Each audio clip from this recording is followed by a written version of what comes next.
Welcome to Art Loves Fashion. I'm your host, Sharonda Irvin. I'm an image consultant, professional developer, art curator and collector, a wife and a mom. This show, Art Loves Fashion, is about, you guessed it, art, love, and fashion. We'll be meeting new people, trying interesting things, and hopefully learning something new. Sounds kind of vague, right? That's because I want you to join me on Sundays at 5 o'clock as we take a journey of all things creative and beautiful with art, loves, fashion. Hello, welcome to Art Loves Fashion. I am your host, Sharonda Irvin, and this show is about all things creative and beautiful. I am so excited to be with you Yeah, boy, again another Blackhead.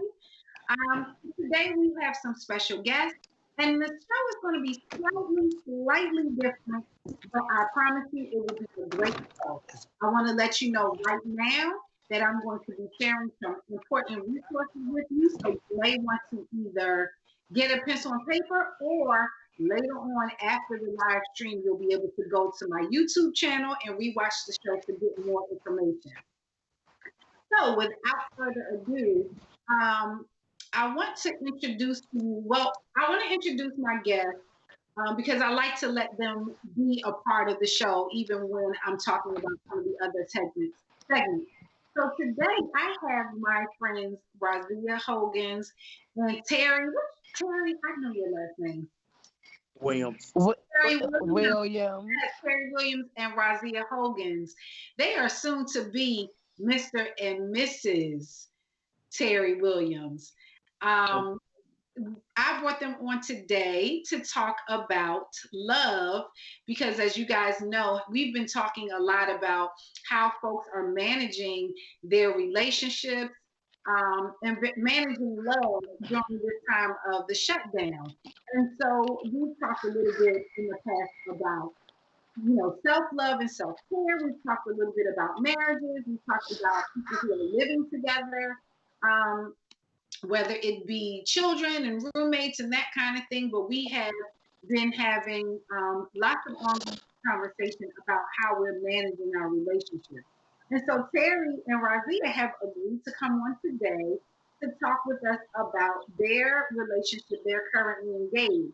But before we jump into that, I want to share with you a little bit of, I want to start with a little bit of art because today I was inspired, or yesterday I was inspired as I was watching the news and watching all the protests and watching everything that is going on, um, thinking about what are the various ways that people have been resisting and surviving and fighting against some of the forms of oppression that we're seeing in the Black community, fighting against police brutality, and so on and so forth. And so I really could not let this week go past without weighing in, without sharing resources, without being a part of the conversation. And so as I was doing that, I thought about, so I'm a child who was brought up during the time of like nationalism, during the time of the Pan Africanist movement, during the time when there was a lot of political action on behalf of Black people. And so I was raised um, in a community of people who were definitely very much on the front lines of the fight for Black people. And so I could not, um, my family would not allow this weekend to go past without me really being able to contribute something to the dialogue or to the conversation around what's going on. And so as I was doing that, I was reflecting on what were some of the things that our parents and foremothers and forefathers were doing during the 60s and the 70s as they were fighting against all the forms of oppression going on at that time. And I wanted to do a bit of a comparison. And so within art, I really kind of started thinking about that and doing a little bit of research. And I came across a poem that I wanted to start the show off with because I thought it was quite ironic and I thought it was quite timely. Now, I don't normally read poems and do all that kind of thing, but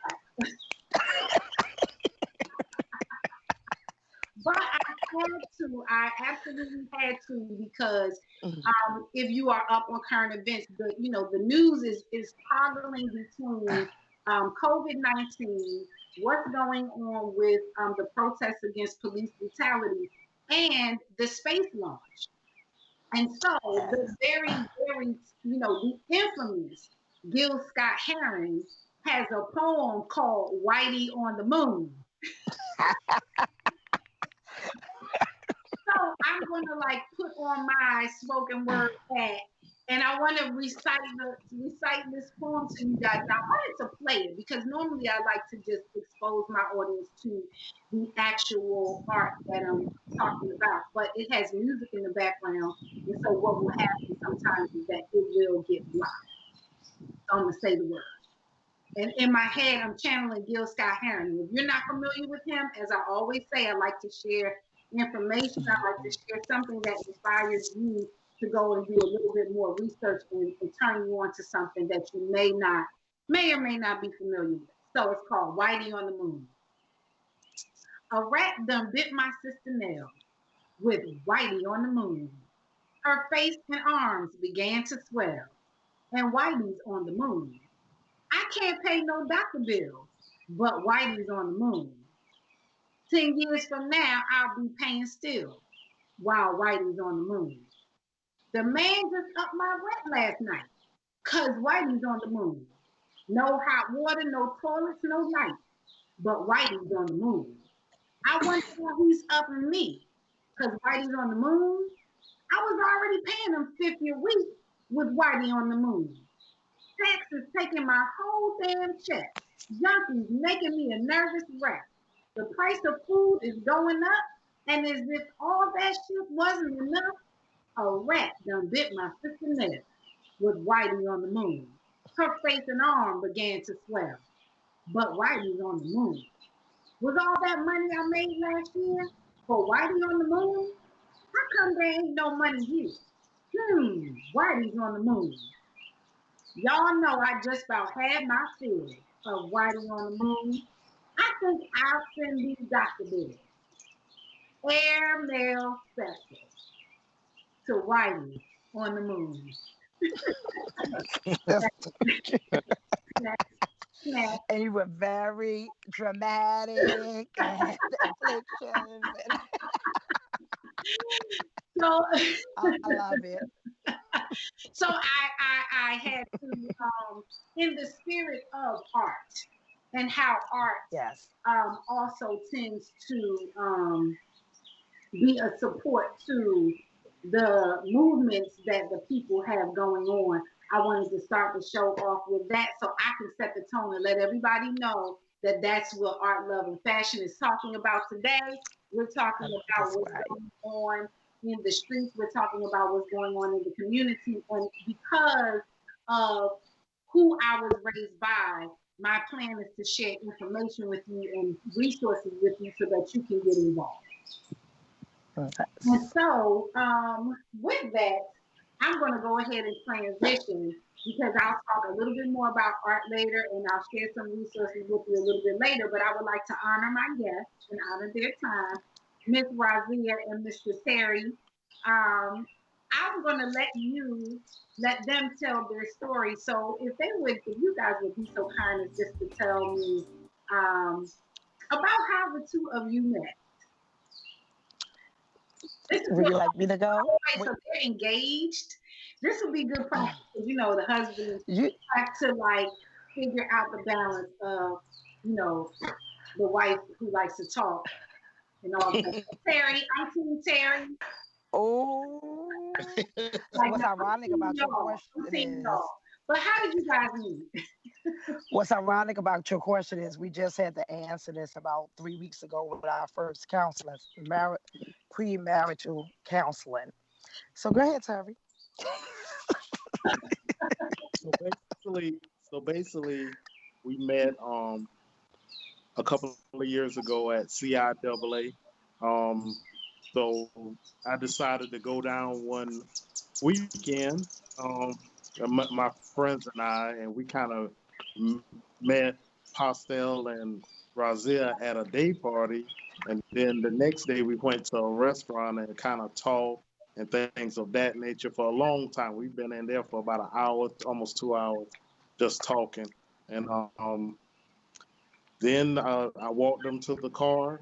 Or both, myself and my friend walked them to the car, and she said, "Well, if you want to call me sometime, you can call me." And when I made it back to South Carolina, um, I told my friend, I said, "I wonder did they make it safely?" So I texted them to check on her, and then I called her, and then I just asked her. I said, "Well, is it possible I can call you sometimes?" And she said yes. So that's kind of how it Well, that went. must have been some good conversation, Mr. Terry, because this is CIAA, right? That means a lot of parties, a lot of folks mixing and mingling, and she stayed in a restaurant, and you had her captivated for an hour to 2 hours. That was some good conversation. I never thought about it that way, but that is a good Yes, point. that's some I good never thought conversation. about it that way. And so then, Mm. um, Terry, you at that time where were you living? Current At that time, I was living in Columbia, South Carolina. And I Razina, was, you were living in Washington, D.C. Yes. at the time. Okay. Hmm. And so then, as you guys, once you called her, she said it was okay to call, you all started to develop a long distance phone relationship. Now, was Hmm. FaceTime and that kind of thing around when you all first started talking? Was it was, FaceTime? Yeah. it He's not a was. part of the elite club of iPhone users. So how did We you have an inside joke. keep the communication going? Oh, it was more We talked phone. every day. We literally talked every day. Um, and after about 3 months of talking, I think you flew down. You flew. You flew down.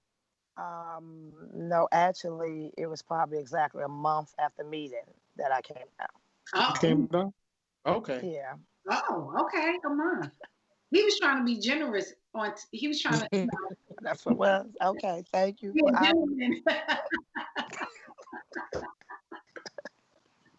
So you got to South Carolina and you guys decided that you really were interested in pursuing a relationship at that point?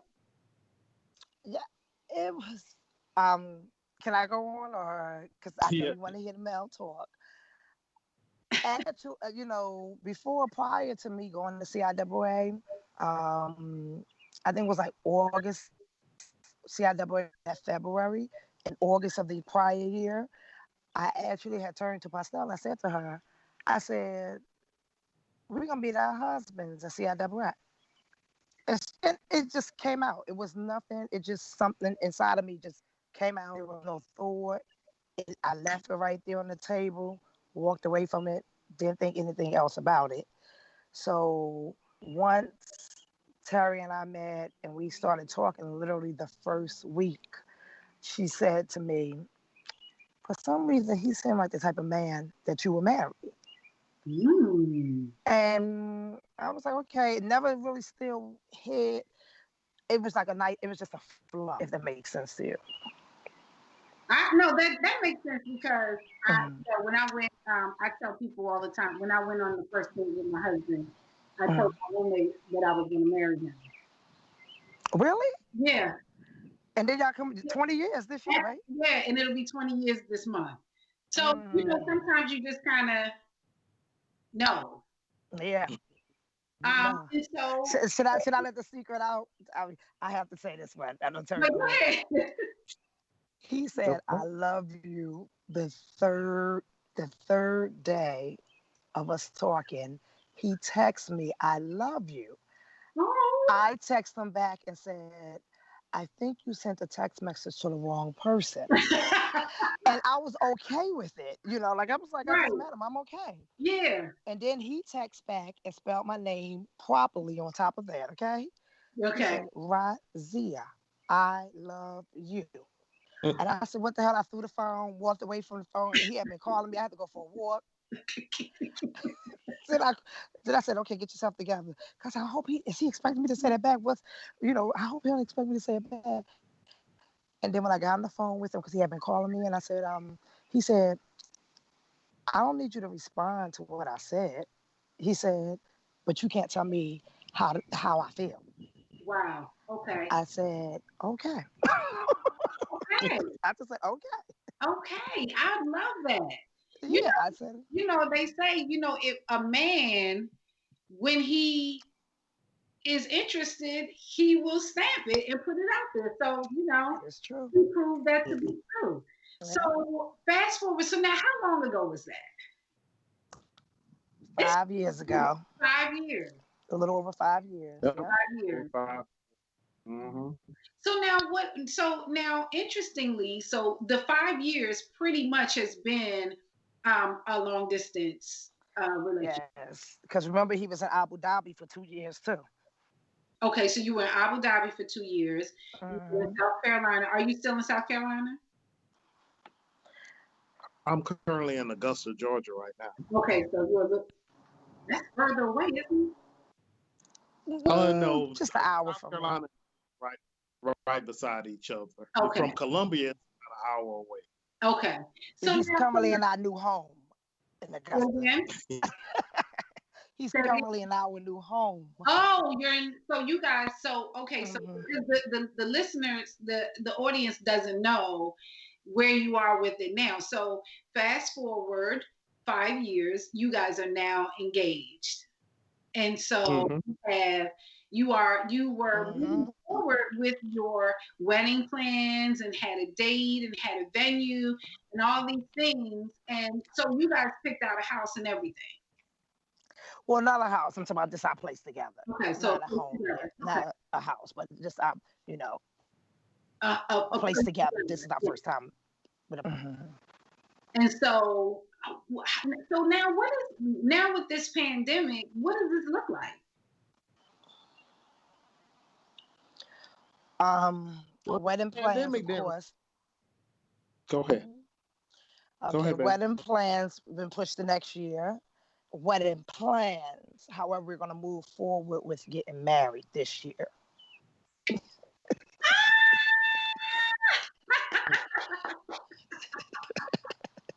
love it. So first of all, that is such good news. I am so excited. I cannot wait till later on to hear what you guys are going to do. So amazing. And really, a lot of people are choosing to do that. They're like, we're going to go forward with our plan. So Terry, though, you were getting ready to say something when I said, what does it look like now with the coronavirus? You were saying something. Well, like Razia was saying, we're moving forward with the wedding, but we're not.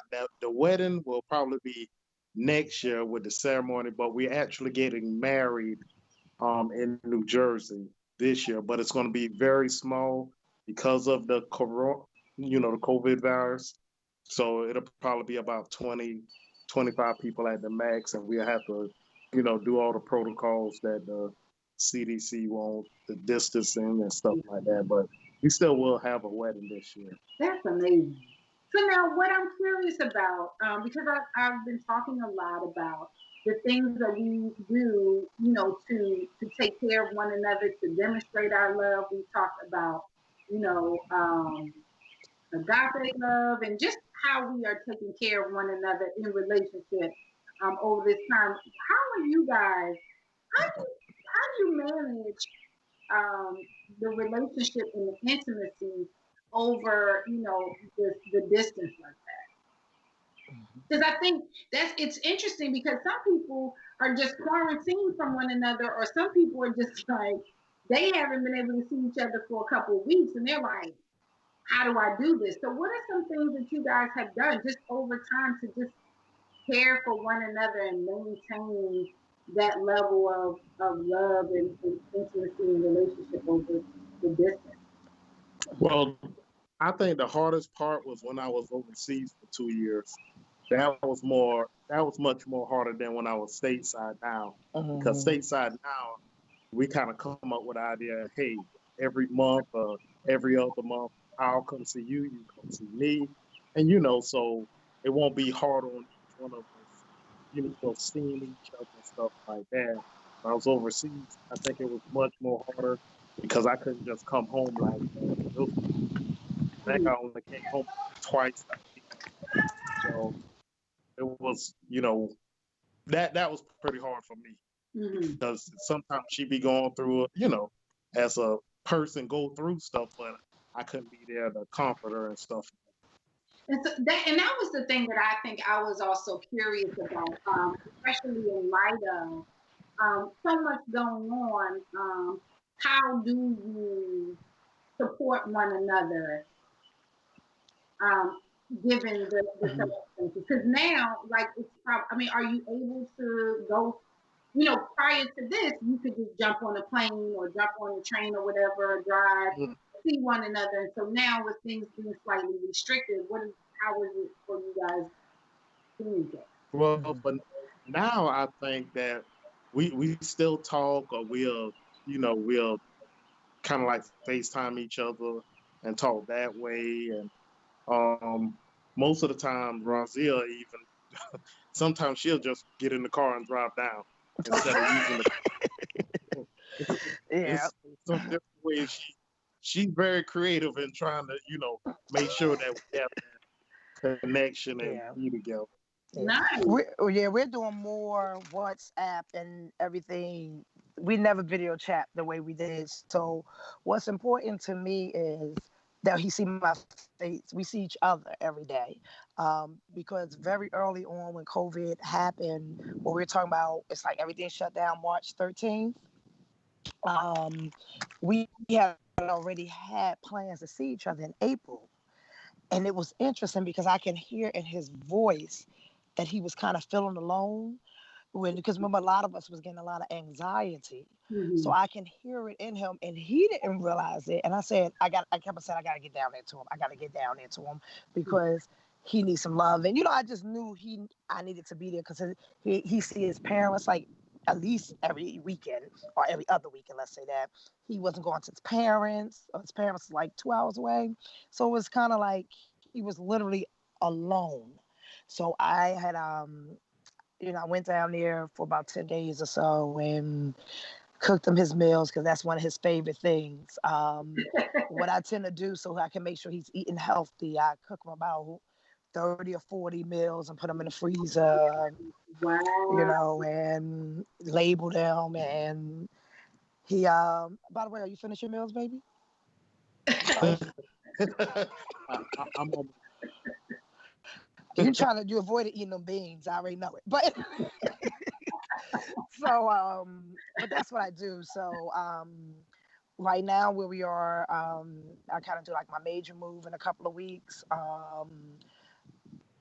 And what happens is from that point on, it's kind of like every month because it's very, very important to me that I cook his food for him. Terry's not a cook. I'm trying to teach him how to cook over WhatsApp. Oh, okay. But How's that going? if I can get him in the kitchen, he can be stubborn sometimes, Sharonda. Would you say you can what? He can be stubborn sometimes. Stubborn? He can be stubborn sometimes. I'm like, I mean, the season is in the freezer season. You just got to put on a George Foreman. And I mean, once he get an air fryer, it's gonna be on. So, Oh, okay. but yeah, Hold on one second. okay. Like so you guys know, and I sometimes have to talk to the audience and tell them, sometimes technical little things come about. But so that's so interesting. So Terry, she sees you. So that what I'm hearing is like not only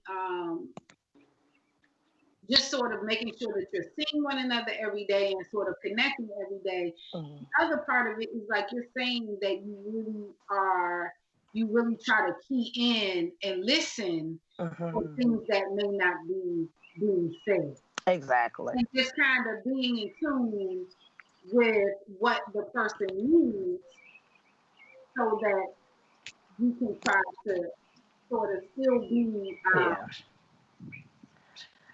you still have a way to sort of support their needs and meet their needs. Mm-hmm. Mm-hmm. Yeah. And that was one of the benefits of being long distance, because that intuitive side, that sense tend to strengthen more. Mm-hmm. And like you said, you got to know what's not being said or how a person is feeling. And sometimes Terry called me, he said, baby, you be scaring me sometimes. You figure out my thoughts. And then he'll say, but he don't know sometimes when he does the same thing for me. And Uh-huh. I just don't necessarily actually verbalize as much as he does. But I Mm-hmm. think being long distance strengthen that intuitive side of us when it comes to dealing with one another. That's interesting. So, Mm-hmm. so one of the things that I always try to on the show, I talk a little bit about whatever my guests come to share with me about, or whatever um, I'm sharing with the audience. I always think about like, so what's the takeaway? And I think that's a really big takeaway. Mm-hmm. Listening for what's not being said, Yes. um, and then trying to help meet that need, or help to support a person in some of those ways that are unspoken. Yes. And I'm like, and you over here cooking 30 meals, like that's just slow I clap, got the carry out containers. slow clap for Isaiah cooking 30 meals. Well, the big pot of beans. You get about 6 to 7 meals out of that. Big thing of spaghetti, some salmon, some chicken. I mean, he be cooking, and I cook things for him that I never necessarily eat. Like I do some red meat for him. Because I would do the same thing from with my son. I would do the same thing for him. I may not eat because I only eat fish or Yeah, seafood. yeah, But if they like something, when you got somebody you love, you know how that is. yeah. You want to see them smile. Bless So, you. so now, this is the thing that I wanted to ask, and perhaps you too, Terry. Terry, have you ever? Well, let me not ask that. I know that Razia, you have not been married before. No. Mm-mm. And so I was wondering, about there's a lot of women who have gotten to a certain age where, or they're past the age where they thought that they would have been married by now. And Mm-hmm. so you guys are the example of still being able to find love regardless of age. Yes. What's that like? Actually, I'm just realizing I'm middle aged now. To be honest with you, I mean, it's kind of weird sometimes. And then I see how people can get stuck in certain ages. It's not until your body tell you, or when you need a nap or something, you realize that, oh, I can't do that anymore. Or Like, your oh, knees I'm this start age. doing some. Yeah, but I would say this: once familiar, a lot of my immediate circle, my close girlfriends, are just getting married for the first time also. Mhm. So it's kind of like we're like the 40 plus married clan. I don't know if that's what you want to call it. So, and it's a good feeling because you know what you want at this age. It's no, you can't play games. Well, you just know what you want and you're okay with it. And Terry will tell you, I guess me being a northerner also, he always go, you just straightforward. You just shoot it straight. Right? So, and I mean, and it's just, after 40, you just know what you want. And I'm sure we all can testify to that. You know what you want. And that's just the bottom line. And I think a lot of that also had to do with the fact that, I have a child. So not realizing at that time that I was really missing out as far as that companionship and marriage. I know you need companionship, but it's sometimes when you're a single mom and you're just doing things, you don't even realize it. Then you look up, your child grown, and you're like, because like I never wanted to have one child, and it was just so interesting. When I looked up, I was like, wait a minute, he's grown. I'm this age, and so that can also kind of, I don't know if I would want to say lose sight of the vision that you had. I don't know if that's what I want to say, but you're dealing with what's in front of you. In other words, your vision changes. Yes, the vision changes. That's a good way to put it. You're dealing with what's in front of you. Yes. With the new vision. Yes, the new vision. Exactly. Yeah. And then here comes Terry riding in on the white horse at CIAA. Exactly. Hey girl, how you doing? Look, you put the Southern gentleman drawl on you. You can hear that he's a gentleman. Yes, he is. Yeah. You know, I call our theme is city girl, country boy, and that's country with a cat. So now, so you guys will be getting married in Jersey, and then postponing the full wedding until next year. And so, will you be doing a Zoom thing for the first wedding, or will you just keep it intimate? How are you gonna? There's so many things. That wasn't my plan. We may have to think about that, baby. Well, it really wasn't my plans to do, because what I was going to do was the small intimate one in Jersey, and then actually on 10/10, the actual wedding date, I was going to do some. We were going to do some like Zoom with the bridal party. Mm-hmm. We may actually Zoom with I mean, we have to look at how to do that. To Zoom with the actual. Going to go ahead and have a ceremony, an intimate ceremony, and then proceed traditionally later on. Yeah, so it's kind of like a year of just a lot of fun. So did I get marital fun stuff? I think did I get a sneak peek? About what? Was that breaking news? Not really. Yeah. It was breaking news. It was breaking news. If you think about it, it was breaking news. Because so it was just important because my dad. I think my dad would be 82 in June, our birthday month, and my grandmother should be 102. So I just kind of was. I also always. Well, so you guys are gonna go ahead. So you're moving the wedding up. So we're doing August. Oh, that's breaking news to me. So we've decided that since you aren't doing the full traditional wedding, you're going to go ahead and move it up, and then you're going to August. Okay, and then are you moving? More towards the end of the year. Once I wrap up things towards the end of the year. So we're gonna do the August, the traditional small ceremony this summer. Then October we're gonna do a Zoom, like kind of fun, something we're gonna come up with something creative to do with the bridal party, and then Memorial weekend. You should Terry being quiet on this part. See, because what you tell your mother the date was. Listen, I have to put the secrets out. Okay, but no. So then we're doing it next year. So basically, you move the wedding up, and you're postponing the traditional wedding, and then you're going to be moving together in the latter part of the year. Correct. That's amazing. That's amazing. So I wish you all of God's blessings upon your marriage, upon your union. I am excited for you guys. Thank you. I am inspired by your commitment to one another. Commitment is commitment, but you have something that is a little different from what other people have. And so sometimes when you are looking for support from the community, you all are doing it in a non-traditional way. And I applaud you guys for doing that.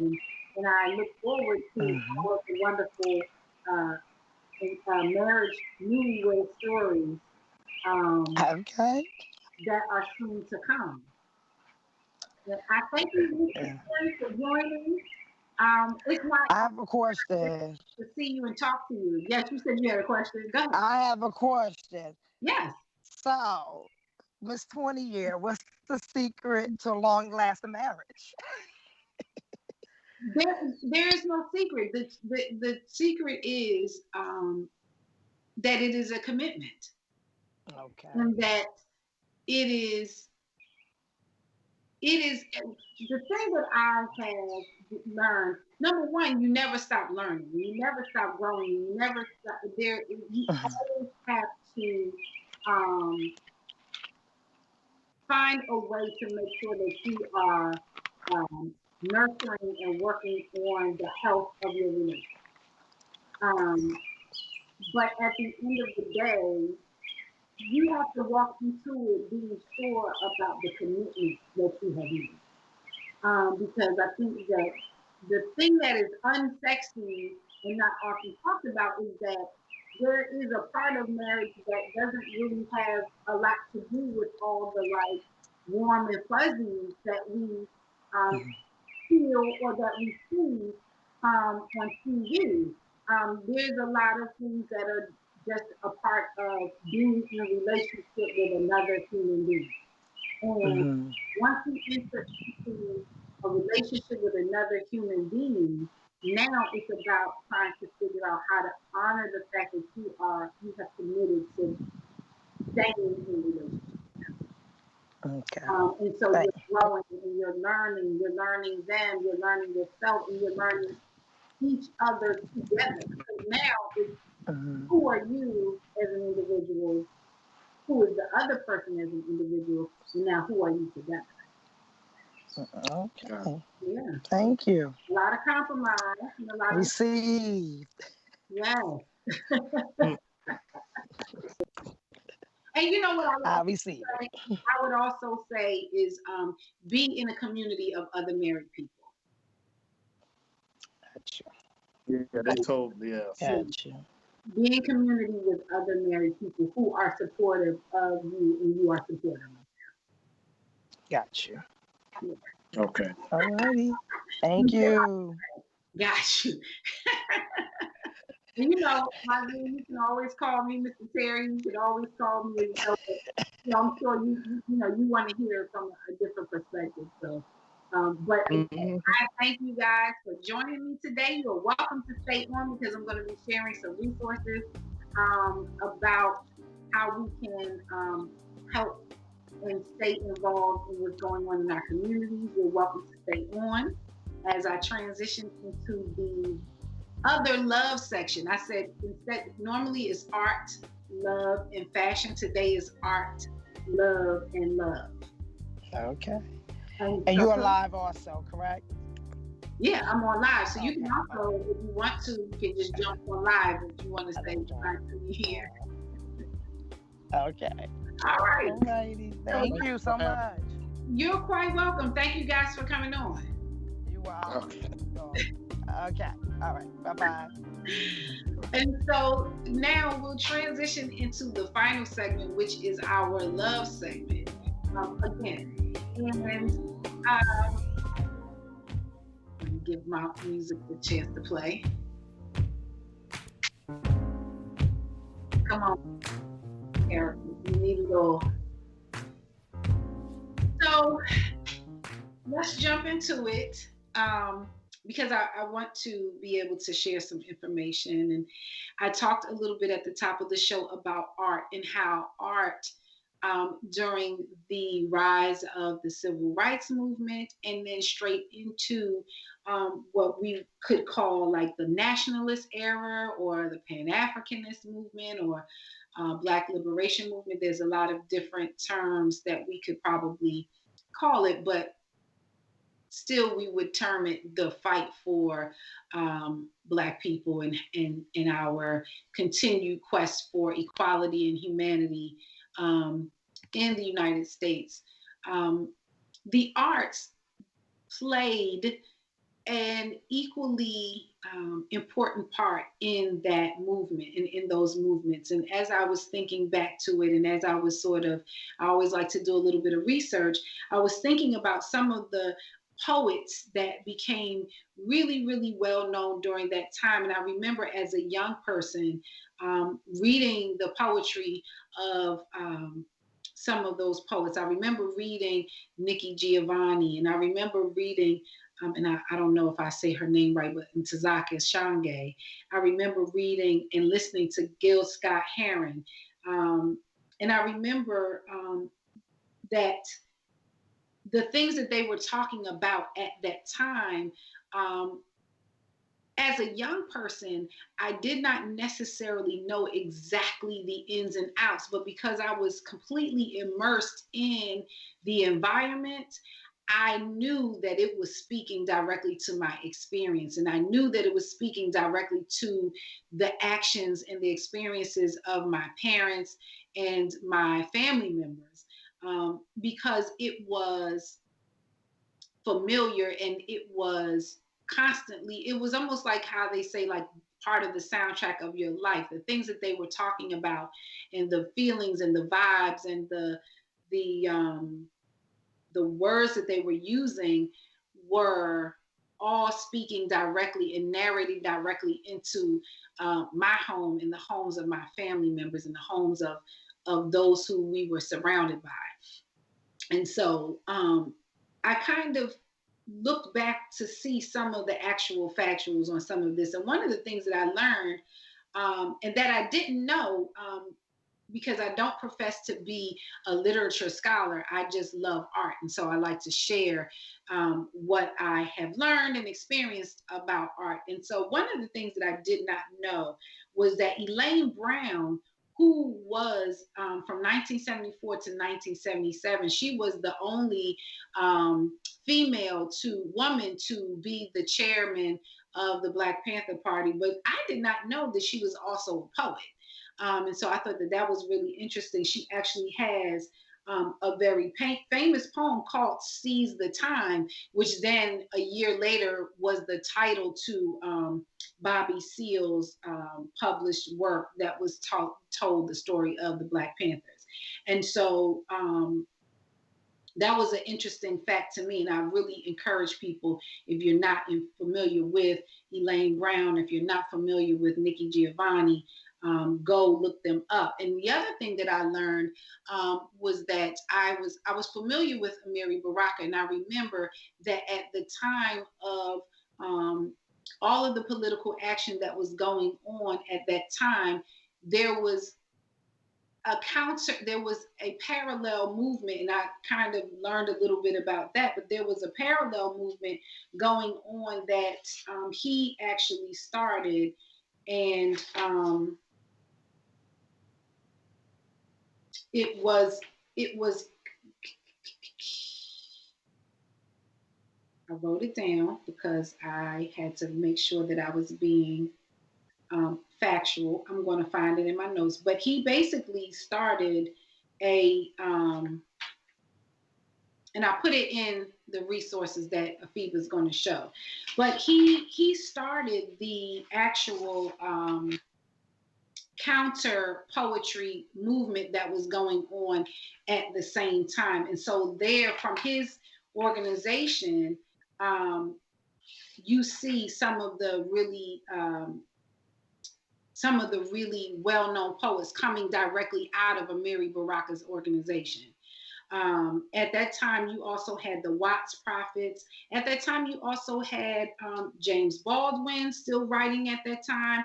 And James Baldwin kind of spans back towards the civil rights movement, but he's also prolific enough that he was still writing up through the nationalist era. And so then there's also someone who is also still super prolific that a lot of people are familiar with her works, and that's Audre Lorde. And I was reading about Audre Lorde, and I was kind of familiarizing. I had heard about her, and I read some of her work during my time in college, but I did not necessarily grow up being familiar with her, and I didn't necessarily, so she wasn't part of my inherent bank of knowledge. And so I did read up a little bit about her. And one of the things that I read that I thought was super interesting, she wrote a poem, because she does poetry, she does prose, she does nonfiction. She is also not just a prolific writer in the genre of just Black nationalism, but also lesbian and queer rights, and women's rights, Black women's rights. So she's a pretty heavy hitter in the realm of Black poetry and literature, and just a heavy hitter in the realm of literature in general. I don't even want to marginalize her greatness in that way. But in 19, she started writing in 1968. But in 1978, she wrote this poem called Power. And I read the poem and I had to take a pause and take a breath because it was so heavy. I was not expecting it. I read the story behind it. They had an interview about her, an interview with her, and she said that there was a case. And again, this is all talking about how things sort of cycle forward. But had heard there was a case going on in 1978. There was a police shooting of a 10-year-old Black girl, and she was driving, and she said that she heard that the officers had been acquitted in the midst of her driving. And the quote was that a kind of fury rose up in me. The sky turned red. I felt so sick. I felt as if I would drive the car into a wall, into the next person I saw. So I pulled over. And so the poem Power is the result of all of the feelings that flowed through her at that moment. And she took to pen and wrote the poem Power. And so I would say, I would encourage you to go read it, just because, again, how does art support us when we are going through times of turmoil? We talked a little bit about it before, but we talked about it from the standpoint of visual art. It's heavy and it's actually kind of scary to me. So I had to pause when I was reading it. And so that was kind of an unusual experience for me because I had never read a poem that I thought was scary. And so, but that in and of itself, someone to have the command of the spoken word and literature to be able to transform something so emotional, turn it into a poem that has the power to scare you. And so fast forward to today, how are we utilizing art? Who are our spoken word artists? And I must admit, at this point in my life, I have not kept up with spoken word. I did in the 80s and when I was a little bit younger. But I believe that I will probably go back and start looking to see what our poets are saying. I encourage you to. And if you guys are familiar with some of our really powerful contemporary poets, I know that within the music, I'm a hip hop fan.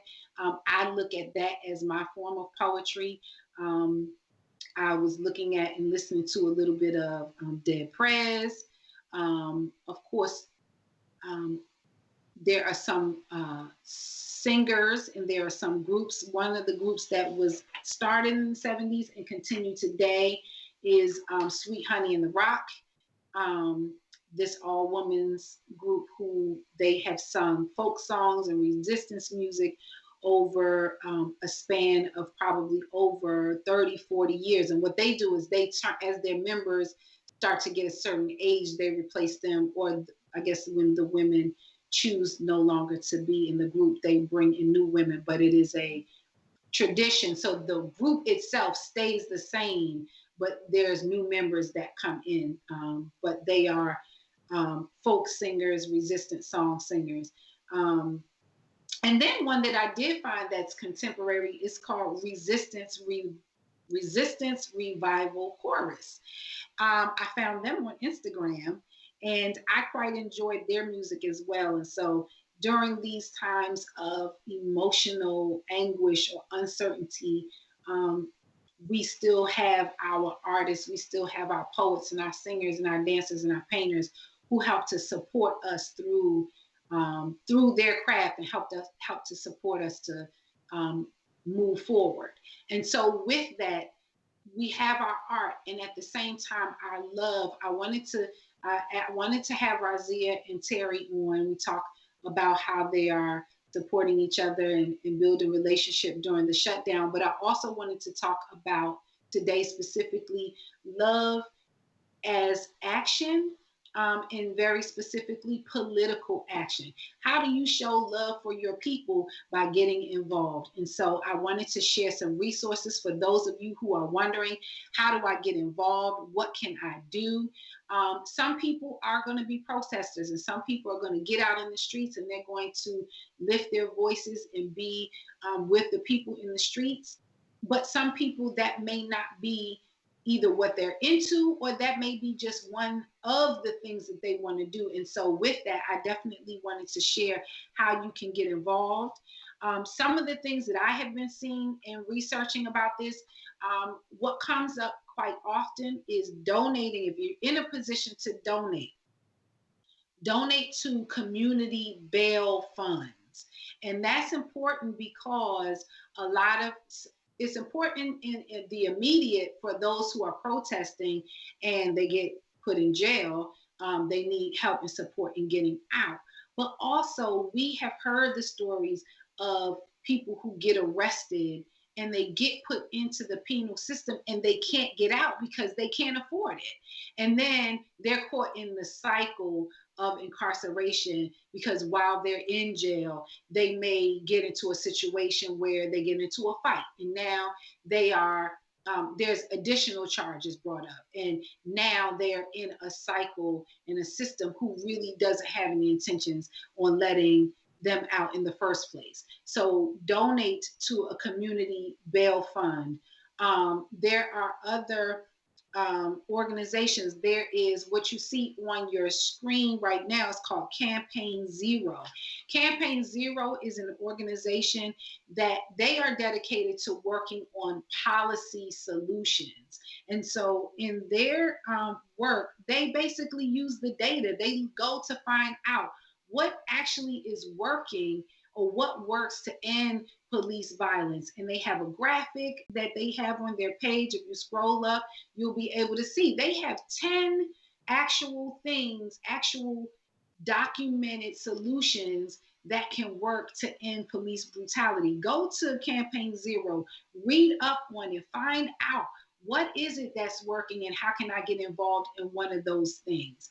They talk about ending windows policing, community representation, and for-profit policing. All of these different things, limiting the use of force. So we see all of these things as data-based solutions in the time of big data. Here's something that data has shown is working. Another organization is the National Police Accountability Project. They were created in 1999 as a nonprofit law association, a nonprofit law organization. They're really just focused on holding accountability, holding law enforcers and their employers accountable under the Constitution and the laws of the United States. So both of these organizations are focused on police reform and policy. The other thing that you can do if you want to get involved is sign the petitions. Colorofchange.org. If you've never gone to their site, they frequently have petitions for various different kinds of causes. So people who are environmental activists, people who are economic activists, and all those different things. You'll find different petitions, but colorofchange.org, they have a petition up right now. You can text 55156 and text the word Floyd in the text box. And that will take you directly into the petition at colorofchange.org. The other thing that you can do, if you can call Mayor Frey. He is the mayor in Minneapolis. His phone number is 612-673-2100. You can email him at citizeninfo at Hennepin, HENNEPIN.US. You can email him, you can call him and tell him he needs to arrest and charge all of the officers that were involved, not just one. All of those police officers should be arrested. You can also email the county attorney. His name is Mike Freeman. His number is 612-348-5550. That is the county attorney. Tell him, arrest those cops, bring them up on charges.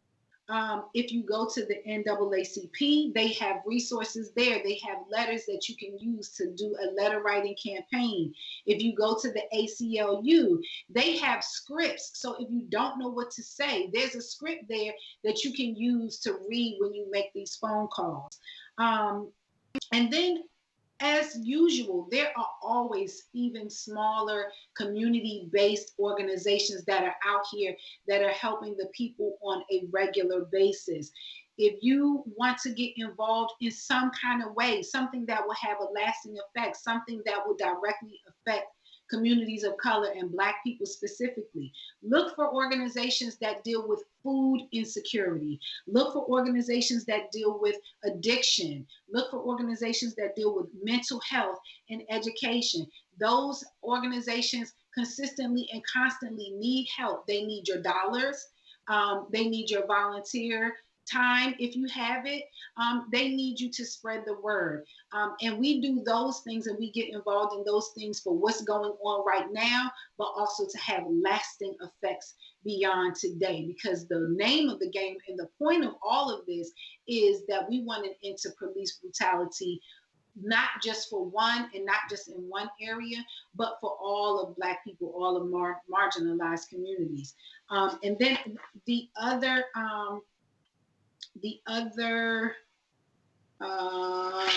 resource that I had.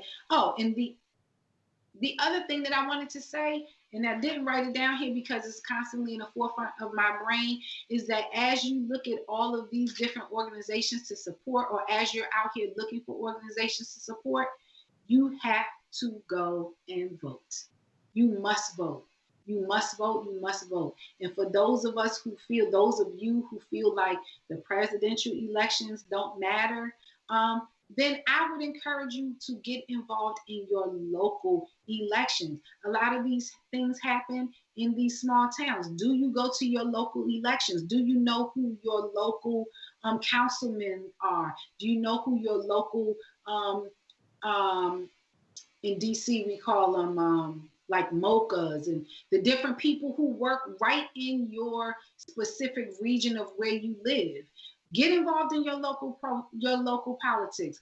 Go down to your city council meetings. Go down to your city hall meetings. Find out what's going on. Are the people who live in your neighborhood representing your interests, and are you holding them accountable? So yes, we want to vote in the presidential election because the stakes are high, but for those of you who are having a difficult time seeing how that big picture relates to you, let's zero in on the narrow picture that is right in your backyard.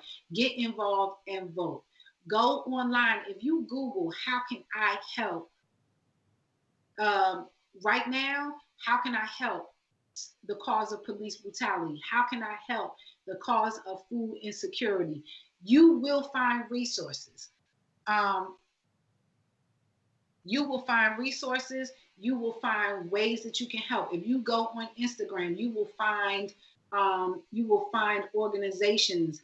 I even connected with an organization that deals with sobriety for Black women, called Sober Black Girls Club. They're looking for people who have been battling addictions, who can support other women, who can do donations so that they can continue with their food donations. So there's so many different ways that we can be involved, get involved. That's what they did in the 70s.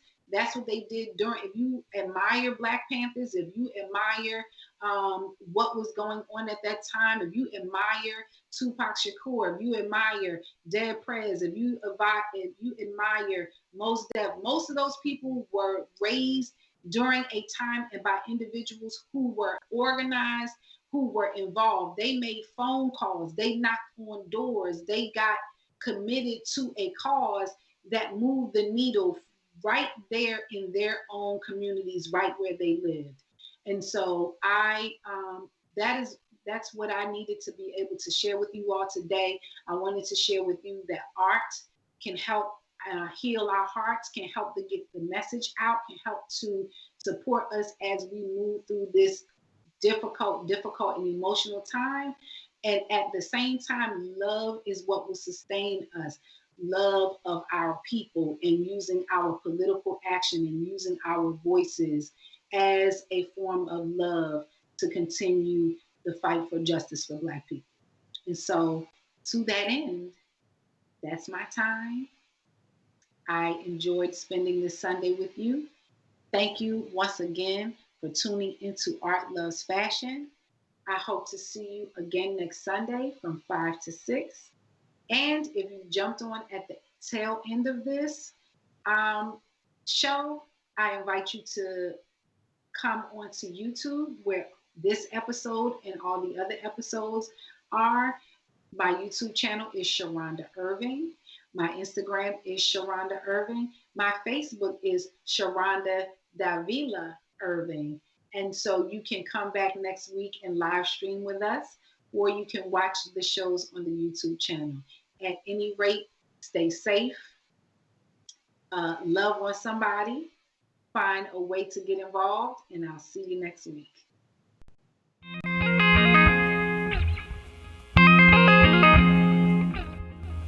Welcome to Art Loves Fashion. I'm your host, Sharonda Irving.